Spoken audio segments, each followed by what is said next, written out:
स्वागत है life science cafe में। आप देख रहे हो महाराष्ट्र बोर्ड की जो 7th क्लास की साइंस है उसमें 11th चैप्टर। ये स्पेशल रिक्वेस्ट आई है बालाजी की तरफ से और उन्होंने बोला है कि मैम महाराष्ट्र बोर्ड की जो है वो उस बुक से करवाइए आप। तो मैंने ये बुक देखी और मुझे बहुत अच्छी लगी और मुझे लगा कि हाँ इस बच्चे की बात मान लेनी चाहिए।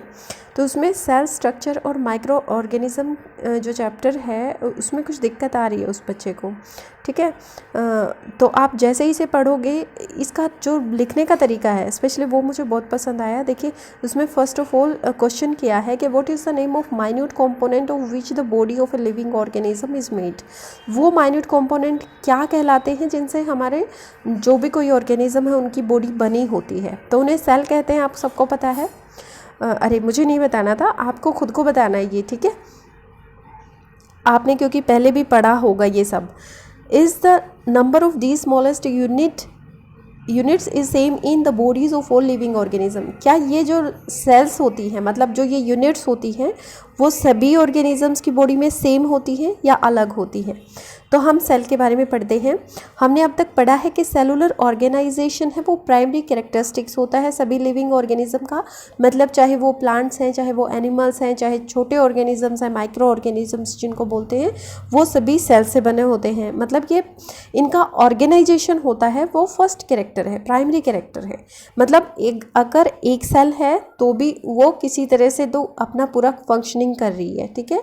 अदरवाइज सभी सेल्स ऑर्गेनाइज्ड होती हैं, वो ऑर्गन बनाती हैं, ऑर्गन सिस्टम बनाती हैं, इस तरह से उनकी ऑर्गेनाइजेशन काम करती है। Cell is the fundamental structure and functional unit of. Fundamental मतलब बहुत ज़रूरी है, सेल बहुत ज़्यादा ज़रूरी है। सेल के बिना तो बॉडी नहीं बनती, तो सेल नहीं होगी तो कुछ भी नहीं होगा। फंक्शनल यूनिट मतलब सेल है वो सारे फंक्शंस करती है। इसको समझाने क्या दिया गया है कि कंप्लीट करना है आपने फ्लो चार्ट को। देखिए क्या चीज़ को जोड़ के हम वर्ड्स बनाते हैं, वर्ड्स को जोड़ के हम फिर सेंटेंस बनाते हैं, सेंटेंसेस को जोड़ के क्या बनता है और फिर उसको जोड़ के एक चैप्टर बनता है। फिर इस तरह से चैप्टर्स को जोड़ के एक पूरी बुक बन जाती है। तो हम यहाँ पे अल्फ़ाबेट्स जोड़ के वर्ड्स बनाते हैं, कह सकते हैं यहाँ पे अल्फ़ाबेट्स होने चाहिए। फिर सेंटेंसेस जोड़ के हम पूरी लाइन जोड़ के, बहुत सारी लाइंस जोड़ के पैराग्राफ बनाते हैं, है ना। बुक्स में जैसे एक पैरा यहाँ तक दिया हुआ है सपोज, है ना, दूसरा एक पैराग्राफ जोड़ के एक पूरा चैप्टर बन जाएगा। तो ये आपको समझाने की कोशिश की गई है कि इस तरह से स्ट्रक्चरल ऑर्गेनाइजेशन एक बुक का होता है, एक फ्लो चार्ट में जैसे दिखाया गया है उसी तरह से हमारे जो ऑर्गेनाइजेशनल लेवल होता है लिविंग ऑर्गेनिज्म का वो भी सेम होता है, ठीक है। यहाँ पे सेल होते हैं, फिर टिश्यू, ऑर्गन्स, ऑर्गन सिस्टम और ऑर्गेनिज्म। क्लियर है। यहाँ पे जैसे डायग्राम दिया गया है ये समझ में आ जाएगा आपको।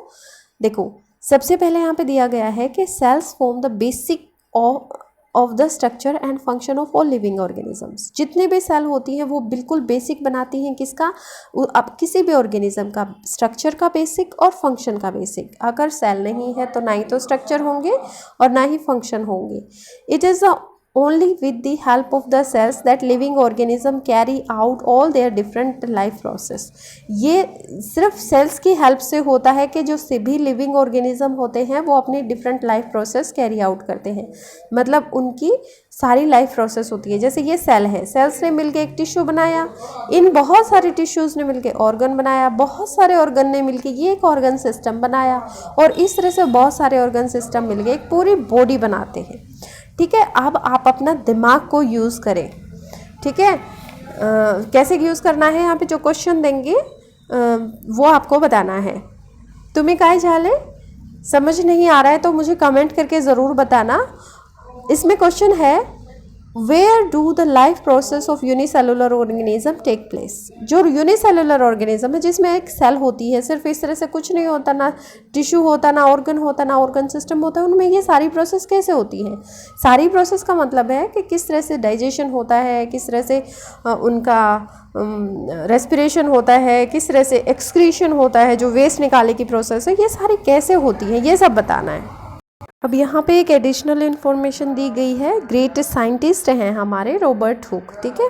1665 में रॉबर्ट हुक ने क्या किया कि जो थिन कॉर्क है उन्होंने उसको देखा और उन्होंने क्या पाया कि जो हेक्सागोनल कंपार्टमेंट्स हैं वो उनको नज़र आए, जैसे मधुमक्खी के छत्ते में होते हैं वो बी हाइव्स के जो जिस तरह से कंपार्टमेंट होते हैं उसी तरह से उन्होंने कॉर्क के सेक्शन के अंदर भी देखा माइक्रोस्कोप से, और उन्होंने इसका नाम सेला दिया। ठीक है, लैटिन वर्ड सेला से स्मॉल स्मॉल रूम्स का इन्होंने नाम दिया। ठीक है, फिर उसके बाद मतलब यहाँ पे क्या हुआ कि रॉबर्ट हुक ने तो सेल को नाम दे दिया। ठीक है, ये क्लियर हो गया। कब देखा था? 1665 में देखा था।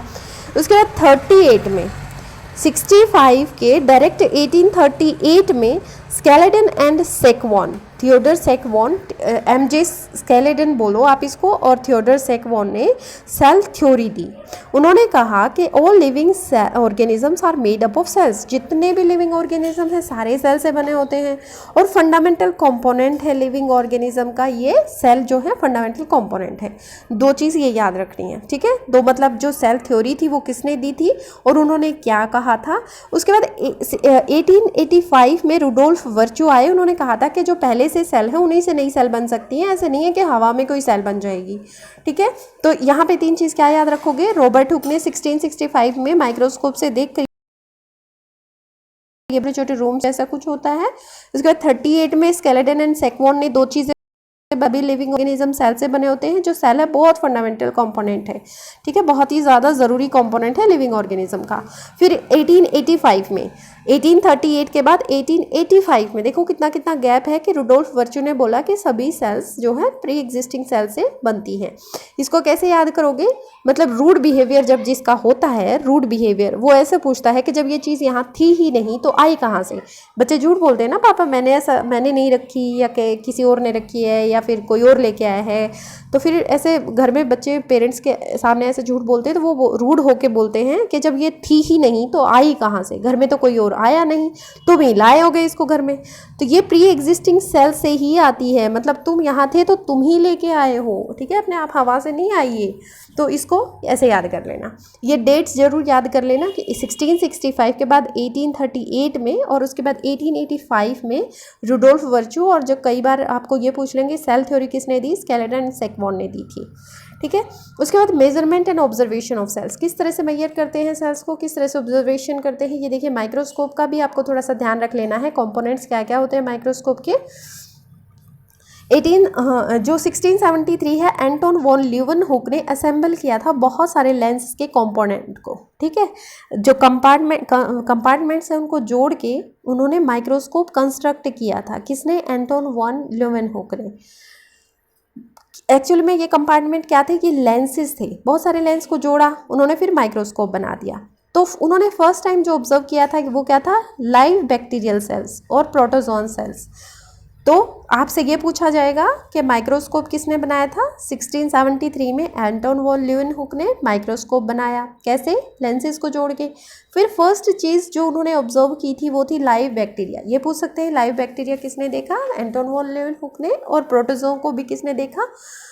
एंटोन वॉन ल्यूवेनहुक ने। Cells are extremely minute in size, cells क्या होती है? बहुत छोटी साइज़ की होती हैं। देखो उससे पहले ना कई बार आपको इस तरह से डायग्राम दे देते हैं कॉम्पिटिटिव एग्जाम में कि क्या क्या होता है माइक्रोस्कोप में। तो ये एक ट्यूब होती है, इस तरह से फोकस नॉब होती है, इस तरह से फोकस करते हैं जो भी ऑब्जेक्ट यहाँ पे स्लाइड पे रख के देखा जाएगा।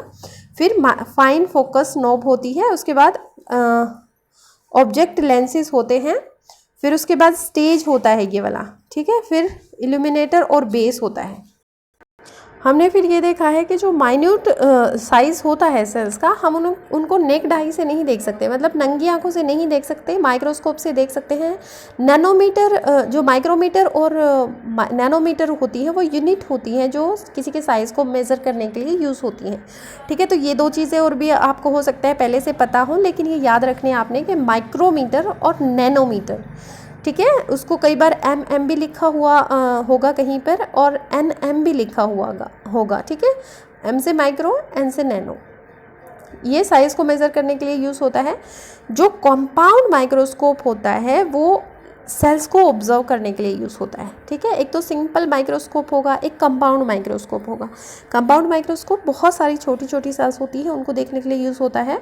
An object on a glass slide magnified many times by the lenses of this microscope। Magnify करता है बहुत ज़्यादा और हमें छोटी चीज़ बहुत बड़ी दिखाई देने लगती है।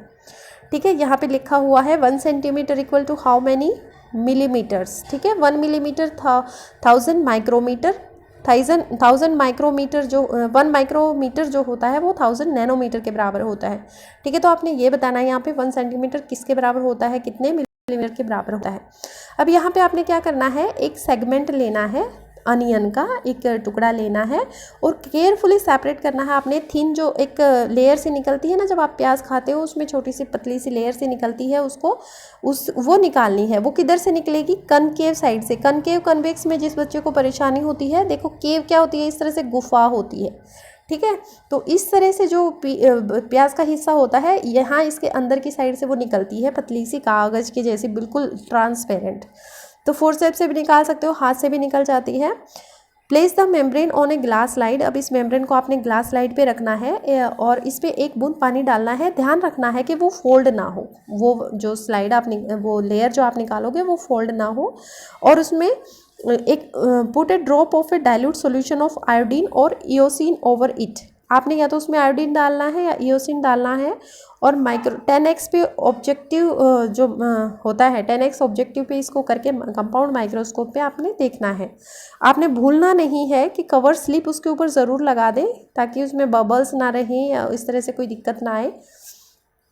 कवर स्लिप स्लाइड के ऊपर लगाकर और फिर उसमें देखें।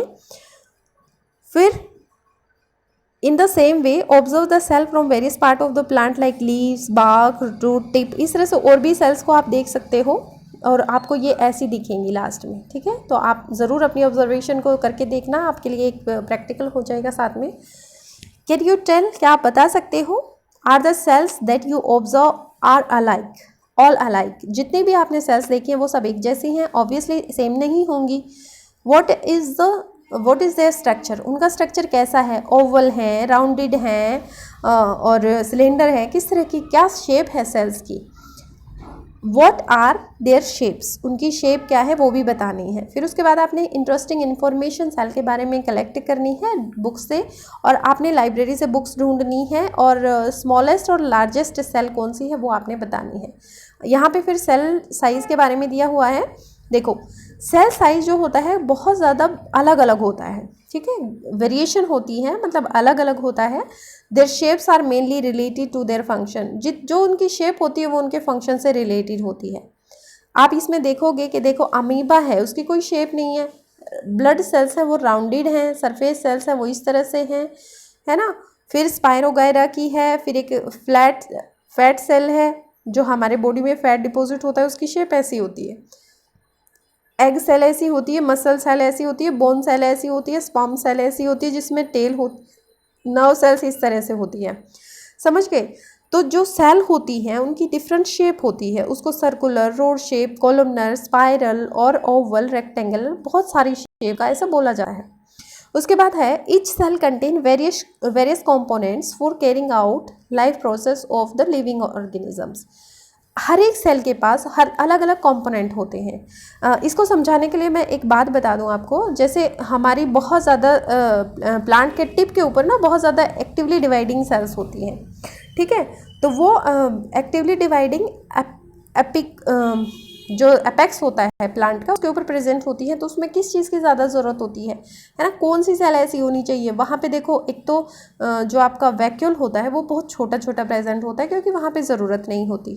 तो इस तरह से जो चीज़ ज़्यादा एनर्जी की ज़रूरत होती है वहाँ पे, तो उनमें एनर्जी वाला होगा, ज़रूर हो सकता है ज़्यादा माइटोकॉन्ड्रिया प्रेजेंट हो, है ना। तो इस तरह से जो चीज़ की ज़रूरत होती है वो उसके कंपोनेंट में हमेशा प्रेजेंट होता है। This components are called organelles. जो चीज़ें प्रेजेंट होते हैं जो सेल्स में, उसको ऑर्गेनेल्स कहते हैं। ऑर्गेनेल्स सिचुएटेड होते हैं। ये ऑर्गेनेल्स को स्टडी किया जाता है with the help of electron microscope which can magnify image up to इतनी पावर तक जो माइक्रोस्कोप होता है, इलेक्ट्रॉन माइक्रोस्कोप, वो मैग्नीफाई कर सकता है। There are 2 main types of cells. देखो, 2 तरह की सेल्स होती हैं, एनिमल सेल्स होती हैं, प्लांट सेल्स होती हैं, जो कि various type of membrane bound cell organelle से बनी होती है। ठीक है, प्लांट सेल्स में अलग ऑर्गेनेल्स होते हैं और एनिमल्स में से अलग होते हैं, सेम भी होते हैं, ऐसा नहीं है, हम अभी बताते हैं आपने कौन से अलग होते हैं। बहुत सारे मेम्ब्रेन बाउंड ऑर्गेनेल जो होते हैं इसमें, जैसे माइटोकॉन्ड्रिया होता है ना, प्लास्टिड्स होते हैं, लेकिन प्लास्टिड प्लांट सेल में नहीं होते। Plant cell have a definite shape due to the presence of cell wall. देखो प्लांट सेल में सेल वॉल होती है लेकिन एनिमल सेल में नहीं होती। प्लांट सेल में जो सेल वॉल होती है वो उसको डेफिनेट शेप देती है, इस तरह से नहीं है कि हम उसकी जो पेड़ होता है उसके तने को ऐसे पकड़ के उसकी स्किन को ऐसे खींच सकते हैं, लेकिन हम ह्यूमन बींग की स्किन को पकड़ के खींच सकते हैं, है ना। तो डेफिनेट शेप नहीं है हमारी, क्योंकि हमारे पास सेल वॉल नहीं है। Beside unlike animal cells, plant cells contain single large vacuole. देखो प्लांट सेल्स के पास एक बड़ा वैक्यूल भी होता है। All these cells are known as eukaryotic cells. ये सारी सेल्स क्या होती हैं? यूकैरियोटिक सेल्स होती हैं, ठीक है। तो इस तरह से ये जो डायग्राम दिखाया गया है इसमें कहीं कहीं ऐसा लिखा होगा, जैसे यहाँ पे क्लोरोप्लास्ट दिया हुआ है प्लांट सेल में। हमारे पास क्लोरोप्लास्ट होता तो हम भी फोटोसिंथेसिस करते हैं ना, प्लांट सेल्स के पास क्लोरोप्लास्ट होता है, और प्लांट सेल के पास सेल वॉल भी होता है, ये भी दूसरा एक कैरेक्टर है यहाँ पे। उसके बाद साइटोप्लाज्म जो है वो देखो यहाँ पे वैक्यूल बहुत बड़ा है, ये देखो ये वाला, ठीक है। साइटोप्लाज्म हमारे पास भी होता है, ऐसा नहीं है कि हमारे पास नहीं होता, वैक्यूल छोटा सा होता है लेकिन। उसके बाद बहुत सारी ऐसी चीज़ें हैं जो हमारे पास होती हैं और प्लांट्स के पास नहीं होती हैं, ठीक है। जैसे हमारे पास लाइजोसोम है, समझ गए।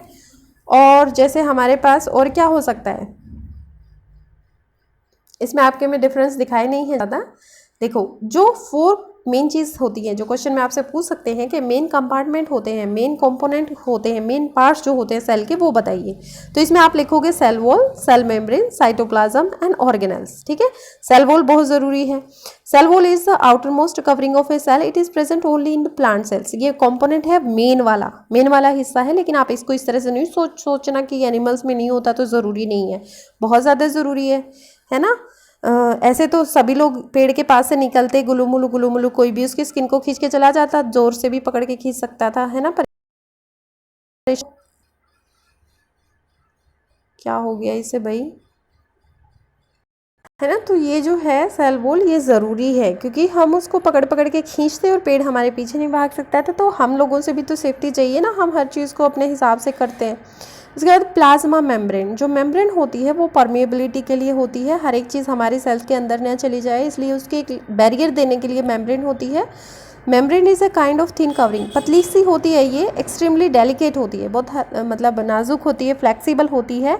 आउटर मोस्ट कवरिंग होती है एनिमल सेल्स के केस में, लेकिन अगर प्लांट सेल की बात करें तो सेकंड नंबर पे होती है। पहले क्या आएगा? Cell wall. फिर साइटोप्लाज्म की बात होती है, जो लिक्विड पार्ट है हमारी सेल का, जो सेल के अंदर प्रेजेंट है लेकिन न्यूक्लियस के बाहर प्रेजेंट है, ठीक है, वो साइटोप्लाज्म होता है। ये पूरा स्पेस ऑक्यूपाई करता है प्लाज्मा मेम्ब्रेन के बीच का और न्यूक्लियस के बीच का, ठीक है। मतलब न्यूक्लियस सबसे अंदर, फिर उसके बाहर जितना स्पेस है मेम्ब्रेन तक, वो सारा साइटोप्लाज्म से भरा होता है। और इसी साइटोप्लाज्म के अंदर बहुत सारे मतलब ऑर्गेनेलीज होते हैं, ठीक है। सेल ऑर्गेनेल्स के बात करेंगे तो उसमें क्या होता है? Nucleus, endoplasmic reticulum, Golgi bodies, lysosome, mitochondria, vacuole, plastids, ये सारे होते हैं। प्लांट सेल्स में अलग से एक क्लोरोप्लास्ट भी होता है। इतना क्लियर हो गया? जो हमारे कंपोनेंट होते हैं प्लांट और एनिमल सेल्स के, वो कौन से हैं जो कॉमन हैं और वो कौन से हैं जो डिफरेंट हैं, हम इसके बारे में पढ़ेंगे। तो अब हम बात करते हैं, the nucleus is the most important organelle of the cells. Nucleus जो होता है वो बहुत ज़्यादा ज़रूरी है, चाहे वो एनिमल सेल हो चाहे वो प्लांट सेल हो, क्योंकि न्यूक्लियस ही तो है जो जेनेटिक जो मेकअप करता है, मतलब पेरेंट्स के जो ट्रेड्स होते हैं वो ऑफस्प्रिंग में आते हैं। उसके बाद जो हमारा न्यूक्लियस होता है उसकी बनावट के बारे में यहाँ दिया गया है कि न्यूक्लियस में डबल मेम्ब्रेन होती है, ठीक है। डबल मेम्ब्रेन को कैसे याद रखोगे? क्योंकि न्यूक्लियस से आप देखोगे कि एंडोप्लाज्मिक रेटिकुलम जुड़ा हुआ है, इसका मतलब ऐसा कुछ है कि उसके पास 2 मेम्ब्रेन हैं, तभी तो आउटर साइड से वो एंडोप्लाज्मिक रेटिकुलम भी बना रहा है ना। तो ये जो पोरस डबल मेम्ब्रेन होती है, पोर्स होते हैं इसके अंदर। न्यूक्लियस सेल्स के सारे फंक्शंस को कंट्रोल करता है। एंडोप्लाज्मिक रेटिकुलम एक स्प्रॉलिंग नेट लाइक ऑर्गेनल है, ठीक है। इसका फंक्शन क्या होता है कि जो हमारी प्रोटीन बनती है न्यूक्लियस के अंदर, ठीक है, प्रोटीन फॉर्मेशन होती है, उसमें थोड़े से प्रोटीन प्रोड्यूस्ड बाय राइबोसोम्स, जो राइबोसोम से प्रोटीन बनती है उसमें चेंजेस करता है ये एंडोप्लाज्मिक रेटिकुलम। न्यूक्लियस में प्रोटीन नहीं बनता, न्यूक्लियस में mRNA बनता है, ठीक है। तो mRNA जब बाहर निकलता है राइबोसोम से अटैच होकर प्रोटीन बनाता है, ये एंडोप्लाज्मिक रेटिकुलम उसमें चेंज करता है और उसको फिर गोल्जी बॉडीज़ के पास भेजता है। गोल्जी बॉडीज़ जो होती हैं फ्लैट सेक से बनी होती हैं, ठीक है, और उनका फंक्शन होता है प्रोटीन का प्रॉपर डिस्ट्रीब्यूशन करना। ऐसा नहीं है कि सारी प्रोटीन बाहर ही काम करेंगी या सारी प्रोटीन सेल के अंदर ही काम करेंगी। गोल्जी बॉडी ये बताता है कि कहाँ कहाँ कितनी प्रोटीन जानी है। फिर माइटोकॉन्ड्रिया और प्लास्टिड्स जो होते हैं ऐसे ऑर्गेनल होते हैं जो डबल कवरिंग होती है जिनकी, माइटोकॉन्ड्रिया और प्लास्टिड्स की। माइटोकॉन्ड्रिया एनर्जी प्रोड्यूस करता है, इसलिए इसे पावर हाउस बोलते हैं। हमारी सेल का जो पावर हाउस है वो माइटोकॉन्ड्रिया है। और उसको क्लोरोप्लास्ट जो होता है वो प्लांट सेल्स में होता है और फोटोसिंथेसिस का काम करता है, ठीक है।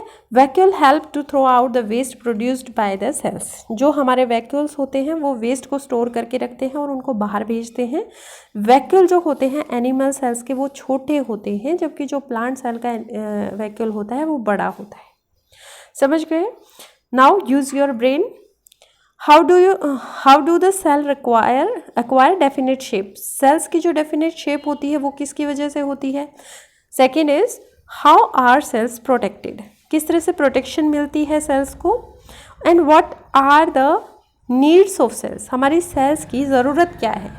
इसमें ज़रूरत में क्या लिखोगे बच्चों? वो जो ज़रूरी कंपोनेंट हमने याद किए थे, पार्ट्स किए थे, वही हमारे सेल्स की ज़रूरत होती है। अगर हमारी सेल के पास सेल वॉल ना हो तो भी हमारी सेल को नुकसान हो जाएगा, ठीक है। फिर मेम्ब्रेन ना हो तो भी नुकसान हो जाएगा, फिर न्यूक्लियस ना हो तो भी नुकसान हो जाएगा, और साइटोप्लाज्म ना हो तो भी नुकसान हो जाएगा। तो इसमें हमारे नीड्स है सेल्स की, वो ये चारों ही हैं। फिर माइक्रो ऑर्गेनिज्म की बात करते हैं, वो नेक्स्ट वीडियो में करेंगे। Till then enjoy this chapter. अगर आपको कुछ समझ में नहीं आ रहा है तो फिर भी आप मुझे कमेंट करके ज़रूर बताना। Thank you for watching life science cafe. और जो महाराष्ट्र के बच्चे जो देख रहे हैं उनको स्पेशली थैंक्स कि उन्होंने मुझे कहा कि मैं आपके जो स्टेट का बुक है उसको समझाऊं, और मैं कोशिश करूंगी कि आपके हर एक सब्जेक्ट को जो आपको जहां प्रॉब्लम आ रही है वो सारा मैं आपको बताऊं। Thank you once again.